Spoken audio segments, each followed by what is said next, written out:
एक बात मैं आपसे कहूं कि ज्ञान की बड़ी व्याख्या हम आपको बताएं, भक्ति के चर्चा करके आपको बताएं, यदि वो भक्ति की बात स्वयं मेरे जीवन में न हो तो मेरी बात का असर आप पर कैसे होगा। मैं ये नहीं कहता कि सारी बातें मेरे जीवन में हैं, पर यदि एक बात भी मेरे जीवन में है तो मेरी बात का असर आपके ऊपर जरूर होगा। नहीं तो उपदेश कर दिया, पर उपदेश को सल बहुत तेरे और जे आचरण ते नर ना घनेरे। उपदेश करना सरल है पर अपनाना कठिन है। नहीं तो यही है कि आश्रम में कुछ लड़के पढ़ते थे, एक महंत जी रहते थे। अब एक बालक एक दिन भोजन कर रहा था बिना तलक के, सो महंत जी ने फटका लगा, क्यों बिना तलक के भोजन करते हो? बोले गुरुजी गलती हो गई, कल से तलक लगा के भोजन करेंगे। अब एक दिन क्या हुआ, एक दिन गुरुजी भी बिना तलक के भोजन कर रहे थे, सो वही जिस पर डांट पड़ी थी। बोले गुरुजी बुरा ना मानो तो बोले, बोले बोलो। बोले आज तो आप भी बिना तलक के। बोले चुप, तुम्हें क्या पता गुरुजी कौन से ख्याल में खेल रहे हैं। आज हमने पहले ही सोचा था कि बिना तलक के भोजन करेंगे। अच्छा पहले से सोचा, तुम्हें क्या पता गुरुजी कौन से ख्याल में खेल रहे हैं, खबरदार। बेटा बोला उस दिन भी गलती मेरी, आज भी मेरी गलती। ठीक है गुरुजी कोई बात नहीं। अब एक दिन क्या हुआ कि गुरुजी को कहीं जाना था दूसरी जगह, सो घोड़ा पे बैठ के जा रहे थे। बोले बेटा घोड़ा तैयार कर दो। सो घोड़ा की जो गद्दी होती है ना, वो गद्दी के नीचे वो रस्सी होती है ना पेट के, वो कसी जाती है। भगवान जाने कसी तो थी लेकिन ढीली रह गई होगी, भगवान जाने। और गुरुजी बैठे, वो जो पैर फंसाने के 2 स्टैंड होते हैं वो पैर भी फंसा लिए और घोड़ा दौड़ा। गद्दी तो ढीली थी ही, तो गुरुजी जैसे ही वो घोड़ा दौड़ा सो उल्टे लटक गए। और उल्टे जैसे लटके से गुरुजी चिल्ला, बेटा दौड़ो, बचाओ बचाओ। वो बच्चा बोला कोई नहीं दौड़ेगा। क्या पता गुरुजी कौन से ख्याल में खेल रहे हैं। अब ऐसे ही नाम दो गुरुजी को, इन्होंने पहले ही सोचा होगा कि हम उल्टे ही लटक के जाएंगे। खुद की बात खुद के लिए ही गड़बड़ होगी है।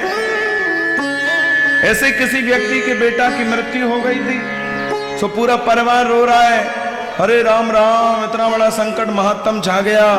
बगल में एक पंडित जी भागवत करते थे, सो वो आ गए। उन्होंने सबको समझाया, भैया सुनो, शरीर मरता है आत्मा नहीं मरती है, तुम्हारा बेटा अमर है, शांत हो जाओ। इतना अच्छा उपदेश दिया। बोले गीता में लिखा है नैनम छंदन्ति शस्त्राणि नैनम दहति पाप का, शांत हो जाओ, शरीर मरता है। सबने आंसू पोंछ लिए।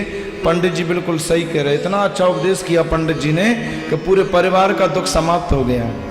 अब सुनो, 15 दिन बाद क्या हुआ कि पंडित जी के गाय थी, वो गैया मर गई।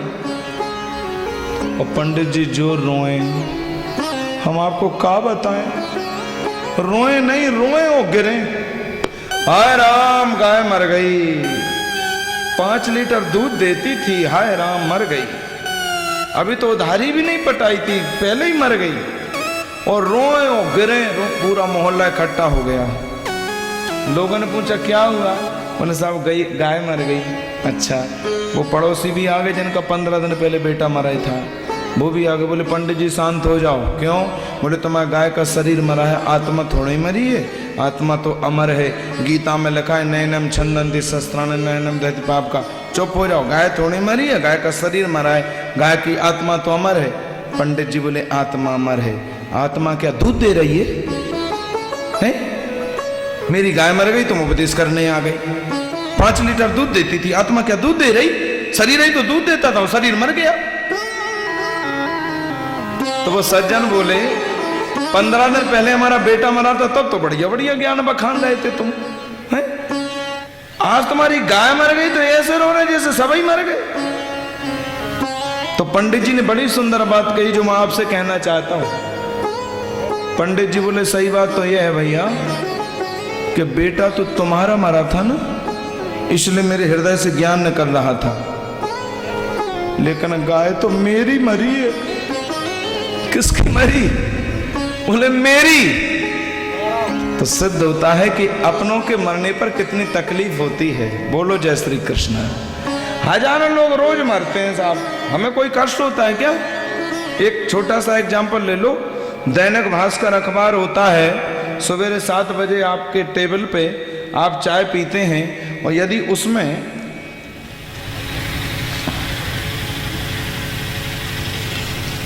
बोली भागवत भगवान की।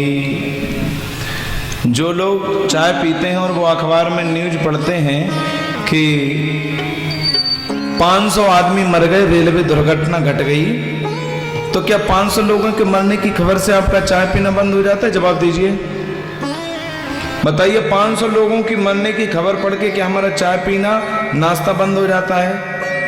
जबकि हंसने और लग जाते हैं 500 मर गए, आज तुम्हें चाय मिली कि नहीं, ले बिस्कुट ले। 500 मर गए, ट्रेन पलट गई, मरने गए थे 500 मर गए। हे भगवान, 500 मर गए, तुम्हारी चाय में चुस्की बढ़ रही है, बिस्कुट खा रहे हैं। और अगर कोई कहते कि 500 में तुम्हारे फलाने के फलाने और वो रिश्तेदार और वो फलाने के वो थे, तो तुम चाय पियोगे? फिर उधर ही जाओगे जहां पे घटना घटी है। इस बात से सिद्ध होता है कि दुनिया मरे हमें कोई तकलीफ नहीं होती, पर अपना मरता है तो तकलीफ तो होती है। जोर से बोलो जय श्री कृष्ण। एक एग्जाम्पल ज्यादातर वक्ता लोग सुनाते हैं, वो और मैं आपको सुना दूं। गांधी जी के पास एक माता जी गई और उनका बेटा ज्यादा गुड़ खाता था। गांधी जी से बोले, गांधी बाबा मेरा बेटा ज्यादा गुड़ खाता, गर्मी में इसे नुकसान होगा, तुम रोक दो, तुम्हारे प्रति श्रद्धा रखता है। गांधी जी बोले, नहीं माता मैं नहीं समझा सकता, 15 दिन बाद अगर लेकर के आओ तो समझा सकता हूं। माता बोली ठीक है। अब 15 दिन बाद माता जी फिर अपने बेटा को ले गई। गांधी बाबा मेरा बेटा बहुत ज्यादा गुड़ खाता है। गांधी जी बोले, देखो गर्मी के दिनों में गुड़ खाओगे नुकसान होगा, कान पकड़ो, आज के बाद गुड़ नहीं खाएंगे। बच्चा तुरंत मान गया, बोले गांधी जी आज से गुड़ खाना बंद। बोले ले जाओ, आज से गुड़ नहीं खाएगा। उसकी माता बोली, महाराज 2 मिनट की बात तो 15 दिन में कही, 2 दिन की बात 15 दिन बाद बताई, 2 मिनट में ही समझा दिया तुमने, तो ये बात 15 दिन पहले क्यों नहीं समझाई? तो गांधी बाबा बोले, सही बात यह है माता कि 15 दिन पहले मैं भी ज्यादा गुड़ खाता था। बोलो जय श्री कृष्ण। और जब मैं खुद गुड़ खाता था तो तुम्हारे बेटा को गुड़ खाने से कैसे? जो चीज स्वयं में नहीं वो दूसरों से कहें कैसे? अरे कुछ तो जीवन में होना चाहिए, तब तो दूसरों से कहो। और 1% भी नहीं है तो कहना बेकार है। और यदि आपके जीवन में है तो मैं गारंटी लेता हूं कि आपकी बात का असर जरूर होगा, और नहीं होगी तो आप कितना भी कहते रहो, कोई असर पड़ने वाला नहीं है। आज सुखदेव जी ने भागवत को जीवन में उतारा, केवल उसको पढ़ा नहीं, भागवतमय जीवन बन गया सुखदेव जी का।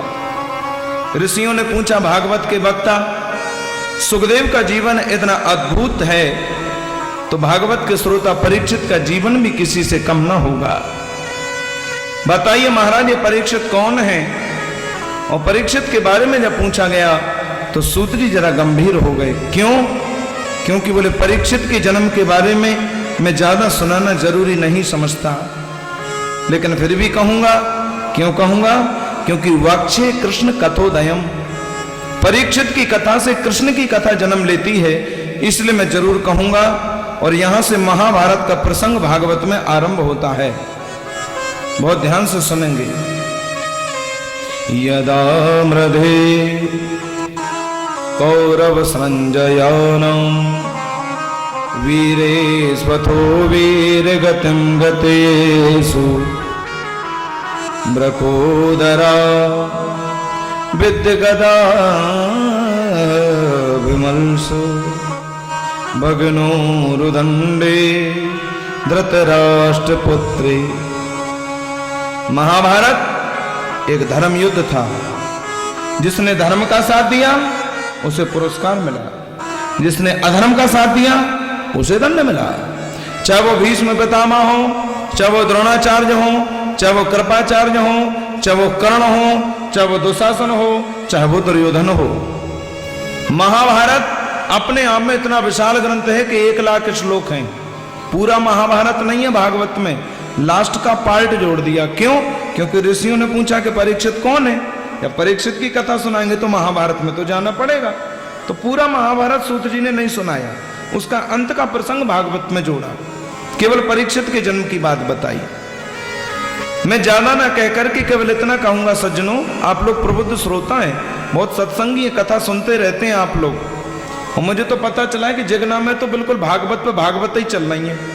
एक भागवत बंद दूसरी शुरू, कितनी अच्छी बात है, ये तो बड़ी कृपा है। तो आप कितनी कथा सुन चुके हैं, आप कथा प्रेमी हैं। मैं आपसे निवेदन कर दूं कि महाभारत में कौरवों का विनाश हुआ, आप सब जानते हैं।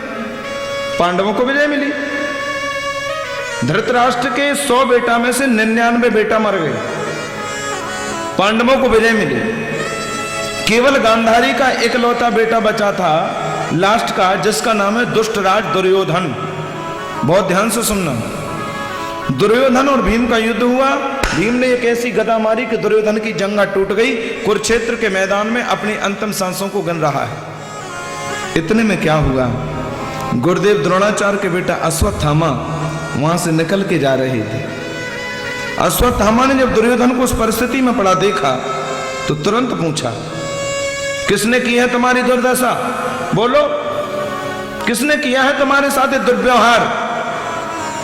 एक बात कहूं, जो आदमी दुष्ट होता है ना, वो मरते मरते दम तक भी दुष्टता को नहीं छोड़ता। आज मर रहा है दुर्योधन। दुर्योधन ने कहा, हे गुरुपुत्र, मैंने आज तक जीवन में तुमसे कुछ नहीं मांगा, लेकिन आज मैं तुमसे कुछ मांगना चाहता हूं। दुर्योधन से जब ये बात सुनी अश्वत्थामा ने, तो अश्वत्थामा बोला, दुर्योधन तुम्हें मांगने में देरी होगी पर मुझे देने में विलंब नहीं होगा। कहो तुम्हें क्या चाहिए? बोले, तुम इसी वक्त चले जाओ और 5 पांडवों को मार दो, मैं सुख से मर जाऊंगा। सुन लो कथा, स्वयं तो मर रहा है लेकिन फिर भी दूसरे की मारने की बात कर रहा है। जाओ 5 पांडवों की हत्या कर दो, मुझे लगेगा कि सब कुछ मिल गया। अश्वत्थामा हंस करके बोला,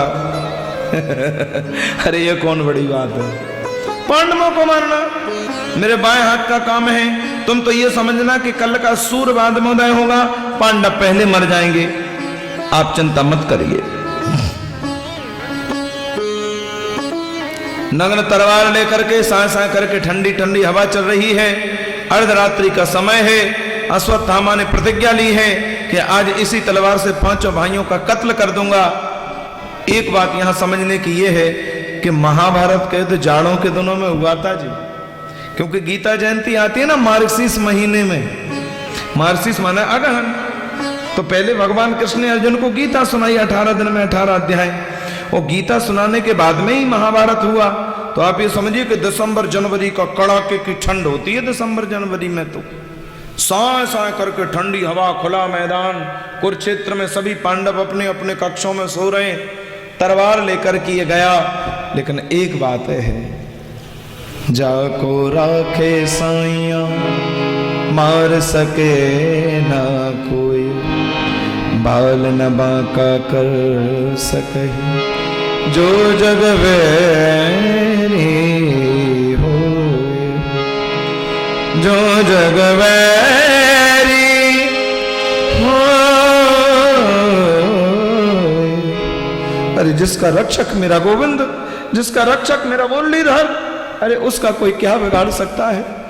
अर्जुन की नींद खुली रात के 12 बजे, जो देखा तो दरवाजे पर 2 द्वारकाधीश पहरा दे रहे। अर्जुन उठकर के बिस्तर से नीचे आए और कन्हैया से कहा, केशव इतनी ठंडी में और इतनी रात्रि में तुम सोए नहीं, अभी तक जग रहे हो? तो कृष्ण ने तपाक से पूछा, अर्जुन ये बता कि तुझे नींद आ रही है? बोल, तुझे नींद आती है? तो अर्जुन ने भी तपाक से जवाब दे दिया, हे द्वारकाधीश, जब जीवन की बागडोर तुम्हारे चरणों में समर्पित कर दी तो हम तो तान दुपट्टा सोएंगे। अरे बनेगी तुम्हारी और बिगड़ेगी तुम्हारी, हमें क्या चिंता है। कृष्ण बोले, हे अर्जुन, इतना समर्पण तेरा मेरे प्रति है तो एक बात कान खोल के सुन, तेरे 5 भाइयों का सोना इधर खतरे से खाली नहीं है। चल मेरे साथ। 5 भाइयों को लेकर के कृष्ण वहां से चले गए। लेकिन सूत जी कहते हैं कि द्रौपदी के जो 5 बेटा थे, ये इनके चेहरे बिल्कुल पांडवों से मिल खाते थे। ये वहीं पर सोते रहे, कौन आता तो जय सो रहे, और इनका आलस ही मानो आज इनकी मौत का कारण बन रहा है। बोलो जय श्री कृष्ण। अरे ढीले काय को बोल रहा, जोर से बोलो ना जय श्री कृष्ण। अब तो चाय की चुस्की भी लग रही है, फिर भी तो जोर से बोलो जय श्री कृष्ण। कितनी अच्छी व्यवस्था है यजमान जी की, बताओ। आप आइए और फिर बैठ के कथा भी पीजिए और फिर चाय भी पीजिए, तो कितनी अच्छी व्यवस्था है, फिर भी जय श्री कृष्ण ढीला। तो जोर से बोलो जय श्री कृष्ण, पीछे तक जय श्री कृष्ण। तो मैं आपसे निवेदन कर रहा था कि पांचों पांडवों को लेकर के कृष्ण चले गए, लेकिन अश्वत्थामा ने पांचों द्रौपदी के पुत्रों को ही पांडव समझ लिया और सोते हुए पांचों द्रौपदी के पुत्रों का गला काट दिया। दुष्ट हत्यारे पापी जल्लाद ने। श्रीमान दुर्योधन पूछेंगे कोई प्रमाण के लिए तो बताना पड़ेगा, तो पांचों के सिर काट करके एक वस्त्र में लेकर के जा रहा है, टप टप करके रक्त टपक रहा है। दुर्योधन ने पूछा क्या हुआ, क्या हुआ? बोले पांचों को मार दिया। दुर्योधन बोला मेरे 99 भाई मर गए, इतनी बड़ी नारायणी सेना मर गई, इतना बड़ा नरसंहार हो गया, पांडवों का कोई बाल वाका नहीं कर सका। ये पगला कहता कि मैं एक रात में पांचों को मार के, हैं ऐसा कभी हो सकता है? बोले मैं जानता था कि तुझे विश्वास नहीं होगा, मुझे पता था, इसलिए प्रमाण भी लाया हूं। क्या प्रमाण है? अरे बोले पांचों के गर्दन काट के लाया हूं। और क्या गर्दन काट के लाया है? देखा। और जो प्रकाश में जाकर के दुर्योधन ने देखा सज्जनों, तो एक बार तो दुर्योधन भी चीख चिल्ला करके रो पड़ा। अरे पगले ये तूने क्या कर डाला? अरे ये तो पांडवों के पुत्र हैं, पांडव नहीं हैं। अरे तूने तो मेरे वंश को निर्वंश कर दिया। अरे हत्यारे, अरे पांडव और कौरवों में कोई अंतर नहीं है। मेरी शत्रुता पांडवों से थी, पांडवों के पुत्रों से नहीं थी। हत्यारे ये तूने क्या कर डाला? पांडु की संतान होने की वजह से ये पांडव कहलाए। यद्यपि देखा जाए तो हमारा कुल खानदान तो एक ही है। इतना कह करके तड़प तड़प करके चिल्ला चिल्ला करके दुर्योधन धड़ाम से नीचे उन सरों को देख करके गिरा। और सूत जी कहते हैं जैसे ही गिरा कि तुरंत मरा, प्राण निकल गए दुर्योधन के। लेकिन यहां पर विचार करने की बात यह है सज्जनों, आप जरा सोचिए कि जिस माता के 5 बेटा हो और एक रात में अगर कोई गर्दन काट करके ले जाए, उस माता के दिल पर क्या बीतेगी? महारानी द्रौपदी कुर्री की भांति रुदन करती है। माता शिशूनां निधनं सुतानां निशम्य घोरं परितप्यमाना तदा हृदयद्वाष्प कलाकुलाक्षी तां सान्त्वयन्ना किरीटमाली। मेरे 5 पुत्रों को दुष्ट हत्यारे अश्वत्थामा ने मार दिया। कुर्री की भांति रुदन करती है। आस पड़ोस की माताएं आ गई, द्रौपदी रो मत, संयोगस वियोगांता जीव तम मरणा बधी। जिसका संयोग निश्चित है उसका वियोग निश्चित है, जिसका जन्म निश्चित है उसकी मृत्यु निश्चित है। लेकिन कौन धीरज धराए द्रौपदी को? द्रौपदी के कर्ण क्रंदन को देख करके अर्जुन को आवेश आ गया। देवी तुम्हारे मरे हुए पुत्रों को मैं वापस जिंदा तो नहीं कर सकता, लेकिन तुम्हारे पुत्रों के हत्यारे अश्वत्थामा को मैं जिंदा नहीं छोड़ूंगा। मेरी प्रतिज्ञा है, हे द्वारकाधीश रथ लेकर के चलो। और कृष्ण रथ सारथी बन करके चले, अर्जुन रथ में बैठ करके चले। और आगे आगे अश्वत्थामा जा रहा है और पीछे पीछे अर्जुन का रथ जा रहा है। और आगे आगे अश्वत्थामा, जो उसने पीछे मुड़ करके देखा कि मेरे पीछे तो द्वारकाधीश आ रहे हैं। सज्जनों एक बात और मैं आपसे बोलूं, मृत्यु के समय कोई कितना भी बुद्धिमान आकर क्यों ना हो, आकर बुद्धि उल्टी हो ही जाती है। मारे घबराहट के इसको लगा कि अब मैं क्या करूं, कैसे बचूं, तो उसने ब्रह्मा जी का अस्त्र चला दिया, जिसे ब्रह्मास्त्र कहते हैं। बोलो जय श्री कृष्ण। ये तो बड़ा विचित्र अस्त्र है ब्रह्मास्त्र। वो जब अपनी ओर ब्रह्मास्त्र को आते अर्जुन ने देखा, सो अर्जुन घबराने लगे, कन्हैया बचाओ, कृष्ण कृष्ण महाभाव भक्ता नाम भयंकर तुम्हें बोधा है माना नाम अब वर्गो से संस्कृते, हे कृष्ण रक्षा करो। कन्हैया ने इतनी जोर की फटकार लगाई, पगले मैंने तुझे गीता सुनाई फिर भी रोता है? गीता सुनने वाला आदमी कभी मौत से डरता है क्या? बोलो क्या कहा था मैंने गीता में? अर्जुन ने बोले मैं गीता फीता सब भूल गया हूं, मुझे तो बचाओ।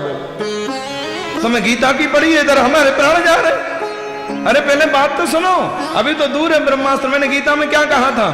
एक लाइन की बात है केवल। बोले क्या कहा था?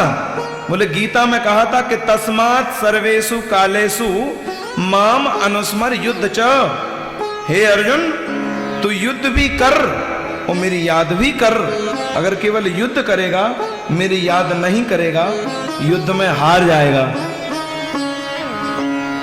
और केवल मेरी याद करेगा, युद्ध नहीं करेगा, तो भी युद्ध में, मतलब दोनों ही जरूरी हैं। युद्ध भी कर, मेरी याद भी कर, इसका मतलब हमें कर्म भी करना है और भगवान की याद भी करना है।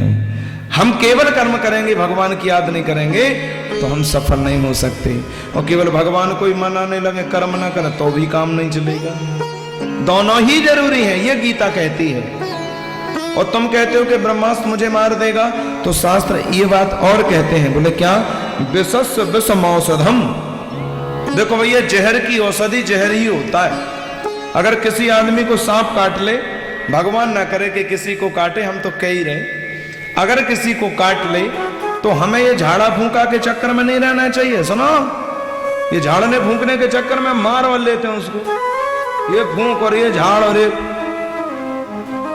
मैं आपको स्पष्ट बता दूं, आज के समय में हर सांप के इंजेक्शन आ गए, हर सांप के टीका है, किसी भी प्रजाति का सांप हो। अगर आप समझदार हैं तो जैसे सर्प काटे सीधे डॉक्टर के पास ले जाओ। ये झाड़ने फूंकने के चक्कर में आप बोलो जय श्री कृष्ण, डॉक्टर के पास ले जाइए, डॉक्टर से कहिए डॉक्टर साहब अमुक व्यक्ति को सांप ने काटा है। तो फिर डॉक्टर क्या करता है? क्या करता है डॉक्टर? जहर का ही इंजेक्शन लगाता है। क्यों साहब? जहर तो पहले ही बॉडी में भरा है, मुंह से निकल रहा है जहर, और तुम जहर ही और भर रहे हैं शरीर में। क्यों? क्योंकि जहर से जहर मरता है। हाँ, जहर की दवा जहर ही होती है। शरीर में इतना जहर, वो इतना जहर भर देता डॉक्टर, तो जहर से जहर टकराता, जहर खत्म।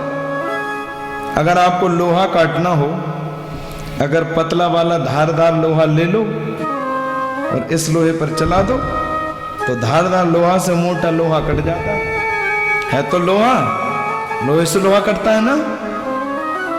एक सज्जन जून के महीना में दिन के 1:30 बजे गरम गरम चाय पी रहे थे, कड़ी दोपहरी ऐसी धूप। मैंने कहा क्यों साहब, तुम्हें गर्मी नहीं लगती? बोले हाँ महाराज, हम गर्मी से गर्मी को मार रहे हैं। बोलो जय श्री कृष्ण। बोले इतनी गर्म धूप, इतनी गर्म चाय, अगर तुम्हें भयंकर बुखार आ जाए, वो डॉक्टर नापता है ना, क्या बोलते हैं उसको, थर्मामीटर, और जब उसमें बुखार की गर्मी का पता चलता है कि 102 डिग्री है बुखार, तो फिर वो टेबलेट देता है 500 डिग्री की। बुखार की गर्मी 102 और टेबलेट की गर्मी 500। जब 500 की गर्मी जाएगी, 102 से टकराएगी, गर्मी खत्म, बुखार ठीक। गर्मी से गर्मी मरती है। तुम बहरार में कथा सुनने आओ, कहीं भगवान ना करे कहीं पैर में कांटा लग जाए, इधर भगवान ना करे कि तुम्हें लगे हो, कहीं लग गया तो, अब चारों तरफ कांटे ही, इधर जंगल है ना, और कहीं कांटा लग जाए तो फिर तुम क्या करते हो? बोले तुम कांटा ही ढूंढते हो। क्यों साहब क्या कर रहे हैं? बोले कांटा लग गया। फिर ढूंढ क्या रहे? बोले कांटा ही ढूंढ रहे। जब कांटा लगा तो कांटा ही क्यों ढूंढ रहे? बोले महाराज पैर में लगा छोटा कांटा, हम ढूंढ रहे बड़ा कांटा। तो बड़े कांटे से छोटा कांटा, तो कांटे से कांटा निकलता है। अब तो आप समझ गए होंगे, जहर से जहर मरता है, लोहे से लोहा कटता है, गर्मी से गर्मी मरती है, कांटे से कांटा निकलता है। तो ब्रह्मास्त्र भी किससे मरेगा? केवल ब्रह्मास्त्र से ही मरेगा। अर्जुन तुम भी ब्रह्मास्त्र चला दो। एक प्रदक्षिणा अर्जुन ने कृष्ण की और एक परिक्रमा करके जो मंत्र करके बाण छोड़ा और दोनों टकरा कर बोलिए द्वारकाधीश की जय। और जो ब्रह्मास्त्र नष्ट हुआ, घसीट करके पकड़ करके द्रौपदी के सामने पटक दिया। बताओ मैं इसे किस मौत मारूं? तुम कहो पानी में डुबा करके मारो तो मार दूंगा, तुम कहो अग्नि में जला करके मारो तो मार दूंगा, तुम कहो इसको पहाड़ से पटक करके मारो तो मार दूंगा, तुम कहो हाथी से कुचलवा करके इसके कतरे कतरे करके शरीर के, मरेगा तो ये जरूर, क्योंकि मेरी प्रतिज्ञा है। लेकिन किस मौत मारूं, ये मैं तुमसे सुनना चाहता हूं। जब द्रौपदी से यह कहा गया तो सूत जी कहते हैं द्रौपदी हमारे कृष्ण से कहती है कि हे सखी, और कृष्ण कहते हैं हे सखी, और द्रौपदी कहती हे सखा। जो मेरे कृष्ण को भाई मानती हो द्रौपदी, वो दूसरे को मारने की बात भला कैसे कह सकती है? जब द्रौपदी से पूछा गया तो द्रौपदी ने क्या कहा? उवाच च सहन्तस्य बन्दिनानेन सती मुच्यतामेष ब्राह्मणो नेतरां गुरु मुच्यतामेष ब्राह्मणो नित्यराम गुरु। ये ब्राह्मण है, इसको बिल्कुल मत मारो, छोड़ दो। द्रौपदी क्या कहती है? इसको छोड़ दो। अब अर्जुन की बुद्धि खराब। अर्जुन बोले क्या कहती हो तुम? बुद्धि झकाने है कि नहीं? तुम्हारे पुत्रों का हत्यारा तुम्हारी आंखों के सामने खड़ा है और तुम कहते इसको छोड़ दो? हाँ, बोले छोड़ दो। नहीं छोड़ूंगा मैं, मेरी प्रतिज्ञा है, मैं उसको मारूंगा। जिद करने लगे अर्जुन। तो द्रौपदी कहती है बिल्कुल जरूर मार दो, पर एक शर्त है। क्या? इसके मारने से अगर मेरे पांचों बेटा जिंदा हो जाए, अभी मार दो। अगर इसके मारने से मेरे पांचों पुत्र जीवित हो जाएं, तुम अभी मार दो। अरे इसके मारने से मेरे 5 पुत्र जीवित नहीं होंगे। आज मेरे 5 पुत्र मरे हैं, तुमने पता है कि पुत्र का शोक क्या होता है। अरे ये तो अपने 2 माताओं के बीच में इकलौता बेटा है, महारानी गौतमी, महारानी कृपी। अरे उनके दिल पर क्या बीतेगी? मत मारो, छोड़ दो। अर्जुन धर्म संकट में पड़ गया। अर्जुन बोले अब क्या करूं मैं? मेरी प्रतिज्ञा है अश्वत्थामा को मारने की। द्रौपदी कहती मत मारो। पूरी सभा में सन्नाटा छाया है, क्योंकि सब बड़े भाइयों में सबसे बड़े कौन है? युधिष्ठिर, धर्मराज। तो युधिष्ठिर से पूछा बड़े दादा तुम बताओ, हम अश्वत्थामा को मार दें कि छोड़ दें? अब युधिष्ठिर टेरे धर्मराज बोले भैया देख लो, जैसा धर्म ग्रंथों में लिखो वैसे करना, देख लो। ये कोई जवाब है कि देख लो? का देख लें? तो मैं देख लें का? कोई उत्तर दो ना कि हाँ या ना। बोले क्लियर नहीं है, देख लो, जैसा लिखो वैसे ही करना, देख लो। तो ये तो कोई उत्तर नहीं है साहब। बगल में खड़े थे भीम। मजले दादा तुम बताओ, मार दें कि छोड़ दें? भीम बोले सुनो इधर आओ अर्जुन। बोले क्या? बोले अगर तूने छोड़ दिया इसको तो मैं नहीं छोड़ूंगा इसको, मार अभी। नकुल सहदेव तुम बताओ। मजले दादा ठीक ही कह रहे हैं, जाको मार ही दो। पर द्रौपदी कहती है बिल्कुल मत मारो। थर थर कांप रहा अश्वत्थामा के, पता नहीं अब क्या होगा, बचूंगा कि मरूंगा मैं। सबसे कोने में कन्हैया खड़े थे लास्ट में, और खड़े खड़े सोच रहे हमसे कोई पूछे ही ना रहो तो हम काय को बोले। हाँ, अपन से कोई पूछेगा तो अपन भी कुछ बोल देंगे। जब कहीं भी समाधान ना मिला तो कन्हैया से कहा कन्हैया तुम बताओ। ये परिस्थिति मुझे बड़ी दुविधा में डाल रही है, मार दें कि छोड़ दें? कृष्ण बोले देखो भैया हम तो नीति की बात कहेंगे। ब्रह्म बंधु न हन्तव्य आततायी बधारहडा मयैवो भयमान मातम परपायनुशासनम। कृष्ण बोले नीति ये कहती है कि ब्राह्मण कैसा भी क्यों ना हो वो मारने का अधिकारी नहीं है। ब्रह्म बंधु न हन्तव्य। भागवत में कृष्ण कह रहे हैं कि ब्राह्मण कैसा भी क्यों ना हो वो मारने का अधिकारी। बोले आतताई, आतता, हाँ बोले आतताई भी क्यों ना हो। बोले बधारणा किसी का हत्यारा, हाँ बोले हत्यारे भी क्यों ना हो। पर तो इसका मतलब ये हुआ कि ब्राह्मण कछु भी करे, यही हुआ कि नहीं? रामचरितमानस में तुलसीदास जी लग गए कि पूजिए विप्र सकल गुणहीना और शूद्र न गुणगन वेद। तो बस चौपाई लग गए तुलसीदास जी, और इधर कृष्ण कह रहे हैं कि ब्रह्म बंधु न हन्तव्य। तो बस ठीक है, तो ब्राह्मण कछु भी करे, यही हुआ ना इसका मतलब। किसी को भी मारे, चोरी करे, डाका डाले, जुआ खेले, मदरा पान करे, किसी को भी मारे, क्योंकि वो तुलसीदास जी लग गए पूजिए विप्र सकल गुणहीना। अरे इसका मतलब ये बिल्कुल भी नहीं है। पूरी बात समझो आप। कृष्ण बोले ब्राह्मण कैसा भी क्यों ना हो वो मारने का अधिकारी नहीं है। पर सुनो, बालकों का हत्यारा कोई भी क्यों ना हो, वो छोड़ने का अधिकारी, क्योंकि बाल हत्या सबसे बड़ी हत्या होती है। 1 साल से 5 साल तक का बच्चा भगवान का रूप होता है। ध्यान से सुनना, 1 साल से 5 साल तक के बच्चे को डांटना नहीं चाहिए, अपराध होता है, क्योंकि वो कोई जानता नहीं है। 5 वर्षाणि लालयेत और 10 वर्षाणि ताड़येत और प्राप्तेत 16 वर्षे पुत्रम मित्रे बदाचरेत। नीति में लिखा है कि 5 साल तक के बच्चे का खूब लालन करो, और 5 से जैसे 6वीं में लगे और जब तक 10 करो तब तक थोड़ी थोड़ी ताड़ना दो।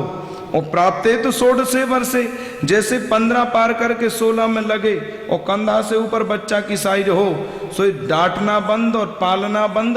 अब तो मित्र जैसा पुत्रम मित्रे बदा। सोई बेटा से पूछो, बताओ बेटा ये काम करें कि नहीं करें, तुम्हारी क्या सलाह है। हाँ, अब ताड़ोगे तो बदल पड़ेगा, फिर ध्यान रखना।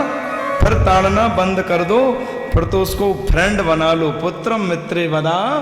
नीति कहती है 16 के बाद बिल्कुल भी ताड़ना बंद कर दो, फिर तो मित्र बना लो। पुत्रम मित्रे बदाचरेत। लेकिन 1 साल से 5 साल तक के बालक को अगर कोई मार दे तो भागवत में लिखा है कि ऐसे व्यक्ति को मारने से कोई पाप नहीं लगता, हत्या करने से पाप नहीं लगता। इसलिए अर्जुन, ये ब्राह्मण है, इसको बिल्कुल मत मारना, ये बालकों का हत्यारा है, इसलिए इसको बिल्कुल मत छोड़ना। और इतना कहकर के कृष्ण चुप हो गए। क्या निर्णय दिया कृष्ण ने? ये ब्राह्मण है इसलिए बिल्कुल मत मारना, और ये बालकों का हत्यारा है इसलिए इसको बिल्कुल मत छोड़ना। बगल में खड़े थे भीम, बोले 12 न्यायाधीश, जय हो न्यायाधीश।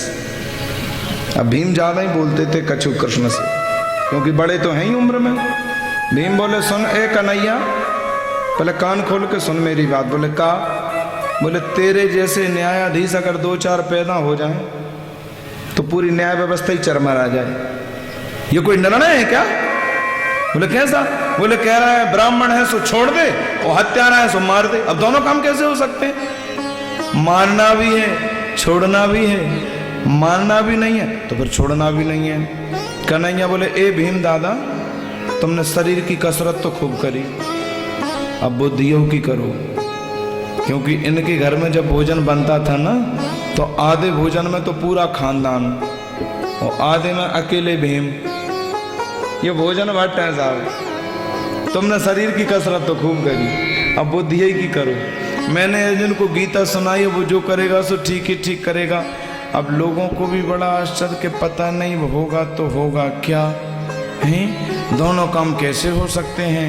बस फिर क्या होना था, फिर तो तुरंत अर्जुन ने अपनी तलवार निकाली और तलवार निकाल करके अश्वत्थामा की आधी दाढ़ी, आधी मूछ, आधे सिर के बाल मोड़ दिए और ब्रह्मरंध्र में एक मणि होती, उस मणि को निकाल दिया और धक्के दे करके निकल समाज से बाहर। ऐसे ही ब्रह्म बंधु नाम बधो नान्योस्ति दह का एक अधम ब्राह्मण के लिए यही सबसे बड़ा दंड है। सामाजिक तिरस्कार, सामाजिक बहिष्कार, सामाजिक अपमान। शास्त्र कहते हैं कि मृत्यु भी इसके सामने छोटी है। ध्यान से सुनना, कोई भी काम ऐसा ना करो कि बिरादरी हमें अलग कर दे। समाज एक गंगा है, इस गंगा रूपी समाज में मिलके चलना चाहिए। और समाज ने अलग कर दिया तो मर जाना भी कम है, वो तो और बड़ी सजा है, मरने से भी बड़ी सजा है। सामाजिक तिरस्कार, सबसे कठिन जात अपमाना, सबसे कठिन। ऐसा तिरस्कार किया, निकल समाज से बाहर। तो सूत्री कहते उसको सोचना तो ये चाहिए था अश्वत्थामा को कि अर्जुन ने मुझे मारा नहीं, छोड़ दिया। इसके मन में ईर्ष्या पैदा और हो गई। अच्छा, मुझे धक्के देके निकाला, मेरा अपमान किया, मेरा तिरस्कार किया, जिंदा नहीं छोड़ूंगा किसी को, वंश निर्वंश कर दूंगा मैं। फिर हंसने लगा, अरे बचाई कौन है जो मैं मारूं, सब तो मर गए। अभिमन्यु मारे गया, द्रौपदी के 5 बेटा मैंने अभी मार दिए, अब कौन बचा है पांडव वंश में। हाँ, फिर उसने सोचा, मैंने सुना है जब अभिमन्यु मरे थे तो अभिमन्यु की पत्नी जो उत्तरा थी वो गर्भवती थी। और आज उत्तरा का गर्भ नवम मास पूर्ण कर रहा है। यदि उस उत्तरा के गर्भ को नष्ट कर दिया जाए तो वंश निर्वंश हो जाएगा। इसने फिर सोचा दुष्ट तो दुष्ट है, ऊंच निवास नीच करतूती और देख ना सके पराई, ये दुष्टों की पहचान है। ये ईर्षा जब लोगों को मन को खाती है ना, तो सबसे पहले तो उसका तेज नष्ट करती है। कभी किसी का बुरा नहीं सोचना चाहिए। हाँ, लकड़ी में दीम लग जाती है ना, पुराण में किताब में लकड़ी में वो दीम जानते हो, दीमक खोखला कर देती है। ईर्षा क्या है? मेरी एक आंख भले ही फूट जाए लेकिन पड़ोसी की दोनों फूट जाए। हाँ, अपने 1 लाख हम बर्बाद कर देंगे लेकिन पड़ोसी के 10 लाख बर्बाद हो जाए। ले 1 लाख अभी दे रहे हैं हम, दान पुण्य के लिए 10,000 नहीं निकलेंगे, और बर्बाद करने के लिए 1 लाख अभी दे रहे हैं लेकिन 10 लाख मिटा दो। ये है ईर्षा। एक सज्जन के हथेली के बाल उड़ गए थे, ये पीछे के जो बाल होते हैं वो उड़ गए थे। किसी ने पूछा क्यों उड़ गए? बोले महाराज जीवन में इतना दान दिया कि दान देते देते बाल ही उड़ गए। ओ भगवान, इतना दान दिया। बोले क्या करें, देते देते उड़ गए। दूसरे के भी उड़ गए थे, उनसे पूछा तुम्हारे क्यों उड़ गए? इनके तो देते देते उड़ गए। दूसरे बोले हमारे लेते लेते उड़ गए। हमने इतना दान लिया जीवन के, दान लेते लेते हथेली के बाल ही उड़ गए। तब तक तीसरे के भी उड़ गए। उनसे पूछा क्यों साहब, तुम्हारे क्यों उड़ गए? इन्होंने तो दिया है, इन्होंने लिया है, तुम्हारे क्यों उड़ गए? तो तीसरे बोले साहब ना मैंने दिया ना मैंने लिया, इन्होंने दिया इन्होंने लिया, मैं खाली बीच में देख के मिशमिशाता ही रहा। हाँ, बड़ा दानी का बेटा बन रहा है, हाँ बड़ा बड़ा पुण्यात्मा बन रहा है। तो मिशमिशाते ही उड़ गए। बोलो जय श्री कृष्ण। हे भगवान, कोई दे रहा है, कोई ले रहा है, कोई बीच में खामखा हथेली के बाल ही उड़ा रहा है। क्या करे? ये ईर्षा है, ये कभी नहीं करना चाहिए। एक गांव में एक बड़ा ईर्षालु आदमी, अब ईर्षा पे बात चली तो एक उदाहरण और सुन लो, जोर से बोलो जय श्री कृष्ण। एक गांव में बड़ा ईर्षालु आदमी रहता था, वो कभी किसी का अच्छा नहीं सोचता था। पत्नी बड़ी अच्छी थी, लेकिन एक बार शंकर जी की तपस्या की तो शंकर जी बोले भगत जी घंटा ले जाओ और घंटा से जो मांगोगे सो मिलेगा, लेकिन एक शर्त है कि तुम्हें एक चीज मिलेगी तो पड़ोसी को 2 मिलेंगी। यही इसकी समस्या थी कि पड़ोसी को 2 क्यों? क्योंकि तो ईर्षालु था। महीनों महीनों घंटा घर पे रखा रहा, एक चीज नहीं मांगी इसने घंटा से। तो पत्नी बोली जब घंटा से नहीं मांग रहे तो कुछ कमा के ले आओ। बोले मैं जा तो रहा हूँ बाहर, लेकिन घंटा को बिल्कुल कुछ छूना नहीं, ना घंटा से मांगना, नहीं तो फालतू में गांव के लोगों का भला हो जाएगा और मैं किसी का भला देख नहीं सकता। बोले ठीक है। अब भगत जी तो चले गए बाहर कमाने के लिए। पत्नी को मन में लगा अरे भैया हमें मिल जाए और अगर गांव वालों को मिल जाए तो क्या बुराई। उसके मन में तो कोई ऐसी ईर्षा थी नहीं, तो बस उसने लॉक खोला, घंटा को निकाला और प्रार्थना की हे घंटा जी ऐसी कृपा कर दो कि मेरा मकान बन जाए। सुनकर 1 मकान और गांव के लोगों के 2-2 मकान बन गए। अरे चलो अच्छी बात है, कम से कम हमें 1 तो मिला, अगर किसी को 2 मिल गए तो अच्छी बात है, वो उसका भाग्य। हे घंटा जी ऐसी कृपा करो कि हमारे भंडार भर जाएं। इनका 1 भंडार, पड़ोसी के 2-2 भंडार। अच्छी बात है, क्या बुराई, हम भी तो भूखों नहीं मर रहे। कुल मिलाकर के पूरा नक्शा चेंज हो गया गांव का। भगत जी 2 महीने बाद लौट करके आए। जैसे इन्होंने देखा कि पूरा गांव का नक्शा चेंज, बोले ये सब कैसे बने मकान और भंडार, ये क्या? सब पत्नी बोली कछु ना पूछो, सब घंटा जी की कृपा है। तभी मैं कह रहा हूँ ये सामने बड़ा बड़ा तन के जा रहा है, बड़ा मुझे ठसक बता रहा है, तभी तो इसके 2-2 मकान बने, मेरा 1 बना है, मैं सबको बर्बाद कर दूंगा। सो घंटा को लगे बोले घंटा जी पहला वरदान तो ये दो कि मेरा मकान फूट जाए। फोड़ो, हम तो खेत में रह लेंगे पर पड़ोसी को तो खलिहान ही में बसा देंगे।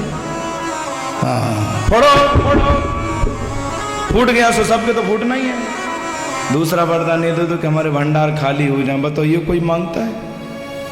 सबको तो मैं कंगाल ही कर दूंगा। हाँ तीसरा वरदान ये दो घंटा जी कि मेरा 1 हाथ टूट जाए। तोड़ो तोड़ो, मेरा 1 टूटेगा तो सबके 2 तो टूटेंगे। सुनकर 1 टूटा सबके दोनों टूट गए। मैं तो 1 से खाऊंगा, सब तो ऐसे ही घूमेंगे। हाँ एक वरदान नहीं दे दो कि मेरी 1 टांग, पैर और टूट जाए, तो इनकी एक और सबकी दोनों टूट गई। घंटा जी बस एक कृपा और कर दो, बस एक और, क्या कि मेरी एक आंख, हे भगवान आंख तो दो ही होती हैं, वो आंख से तो फिर संसार ही है, आंख नहीं तो संसार ही नहीं। मैं एक से सबका तमाशा देखूंगा, क्योंकि मेरी एक तो बचेगी, सब तो अंधा ही हो जाएंगे। फोड़ो फोड़ो फोड़ो। इनकी एक आंख सबकी दोनों फूट गई, सब रे अंधे लंगड़े और हो ही गए थे, अब दिखता तो है नहीं, और सबसे फिर बड़ा हंस रहा है। अब आया मजा। हाँ, एक और कृपा कर दो घंटा जी, जैसे दरवाजे से निकलने से मेरे दरवाजे पे एक बहुत गहरा कुआं और खुद जाए, एक कुआं। इनके दरवाजे एक, सबके दरवाजे दो। सो अंधे लंगड़े तो थे, जैसे तैसे गए, सो कुआं में जाके गिरे सब। पूरे गांव में हाहाकार मच गई। शंकर जी आए, सबको ले गए, और घंटा को ले गए, सबको ठीक कर गए। बोलो शंकर भगवान की। ये उदाहरण मैं आपको इसलिए सुनाना चाहता हूं, कभी किसी का बुरा नहीं करना। अगर तुम किसी के लिए कुआं बनाओगे, परमात्मा तुम्हें खाई बनाएगा, खाई। और आज इसकी मत्सरता ही उत्तरा के गर्भ को नष्ट करने के लिए आज इसके मन में कुभावना जगी, और इसने बिना विचारे फिर ब्रह्मास्त्र चला दिया। न अर्जुन कहीं गए थे, न द्रौपदी कहीं गई थी, न कुंती कहीं गई थे, न कोई कहीं था। यहाँ पर सभी लोग खड़े थे, और इतने में क्या हुआ कि कहीं से चीखने चिल्लाने की, रोने की आवाज सुनाई दी। सामने से देखा कि उत्तरा माता दौड़ती चली आ रही है। पाहि पाहि महायोगिं देव देव जगत्पते नान्यं तद्वयं पश्ये यत्र मृत्यु परस्परम्। हे कन्हैया मुझे बचाओ, हे गोविंद मेरी रक्षा करो, मैं मर जाऊं इसकी चिंता नहीं। कामं न तुमाम नाथ माने गर्भो निपत्यताम्। मेरे गर्भ की रक्षा करो प्राणनाथ। कृष्ण बोले बेटी चिंता मत करो, मैं तुम्हारी रक्षा करूंगा, क्योंकि उत्तरा के मामा ससुर लगते हैं खास कृष्ण। अभिमन्यु के मामा है ना, तो उत्तरा के मामा ससुर हुए कि नहीं? बेटी वैसे तो मैं तुम्हारा ससुर लगता हूं और तुम मेरी वधू लगती हो, लेकिन एक क्षण के लिए तुम मुझे अपना बेटा मान लो और मैं तुम्हें अपनी मां मान लूं। भगवान तो भाव के भूखे हैं। जैसे ही मातृभाव प्रकट किया, श्रीमद वीर चतुर्भुजी रूप लेकर के भगवान द्वारकाधीश उत्तरा के गर्भ में प्रविष्ट हो गए। बोली दीनबंधु भगवान की जय। एक रूप से मेरे ठाकुर जी बाहर खड़े हैं, और एक रूप से पूरे गर्भ को कवच रूप बना लिया, और ब्रह्मा टकरा करके शांत हो गया, उस बालक को बचा लिया। लेकिन एक बात, कभी कभी भक्तों के चरित्र भगवान से नहीं छुपते, तो कभी कभी भगवान के चरित्र भी भक्तों से। आज जितनी भी लीला भगवान कृष्ण ने की, ये पूरी लीला का दर्शन कुंती को दूरबीन की तरह दिख रहा है, बिल्कुल कांच की तरह आर पार, और किसी को नहीं दिख रहा है। कुंती को दिख रहा है कि मेरे पौत्र वधू के पेट में कृष्ण गए, मेरे प्रपौत्र को घेर लिया कृष्ण ने, वो एक रूप से वही कृष्ण बाहर खड़े हैं, बिल्कुल आर पार दिख रहा है कुंती को, और किसी को नहीं। कुंती मंद मंद मुस्कुरा रही है, और कुंती स्तुति भागवत में बड़ी अद्भुत है। कुंती हाथ जोड़ करके कृष्ण की स्तुति करने लगी। नमस्ते पुरुषं पाद्यं ईश्वरं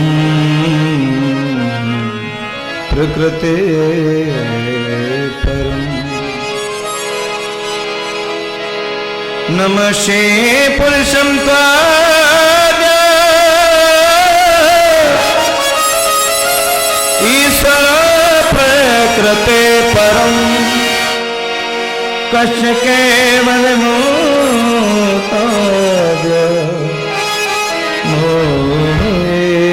वही कारणम। हे जगदीश्वर मैं तुम्हें प्रणाम करती हूँ, हे कन्हैया मैं तुम्हें प्रणाम करती हूँ। आप निर्गुण हो, सगुण हो, आप क्षेत्रज्ञ हो, आप वासुदेव हो, आप नारायण हो, आप कृष्ण हो, आप ईश्वर हो, आप सर्वांतर्यामी, पता नहीं क्या क्या कुंती गाने लगी। कृष्ण बोले बुआ आज तुझे हो क्या गया? बुआ, ए कुंती बुआ, मेरी कुंती बुआ हमसे करे कि मैं भगवान हूं। अब एक बात, किसी की बुआ अपने भतीजी से कहे हे जगदीश्वर, हे हटपटा लगेगा कि नहीं? बोलो। कृष्ण बोले बुआ क्या कह रही है? जगदीश्वर। युधिष्ठिर दादा देखो, मेरी कुंती बुआ मुझसे करे कि मैं भगवान हूं। मेरी कुंती बुआ, बस यही अंतर है राम और कृष्ण में। हमारे राम जी से अगर कोई पूछता कि आपका परिचय, तो राम जी तो भैया एक ही परिचय देते थे कि संतों के चरणों का दास, अयोध्या के नरेश, दशरथ का ज्येष्ठ पुत्र, मैं श्री राम हूं। यानी राम ने कभी नहीं कहा कि मैं भगवान हूं। और कन्हैया से अगर पूछे कि आपका परिचय, बोले हम भगवान है। बोलो, कोई फालतू की बात नहीं, कोई लाग लपट का काम नहीं। बोले आप कौन? बोले हम भगवान, सीधी STD सेवा। Who are you? I am God. आप कौन? हम भगवान। बोलो, गीता में तो 50 बार कृष्ण कहा कि हम भगवान हैं। वो कुंती कहती है भगवान है, तो कृष्ण ने भी इधर कह दिया अगर तू कहती कि मैं भगवान हूं, तो मैं कहता हूं हाँ मैं भगवान हूं, मैं भगवान हूं। और भगवान से कुछ मांगा जाता है, तुम भी कुछ मांग लो। युधिष्ठिर से कहा कि तुम कुछ मांग लो। युधिष्ठिर बोले मैं तो सत्यनिष्ठ बना रहा हूं, बस यही आचरण करने की मेरी इच्छा बनी रही।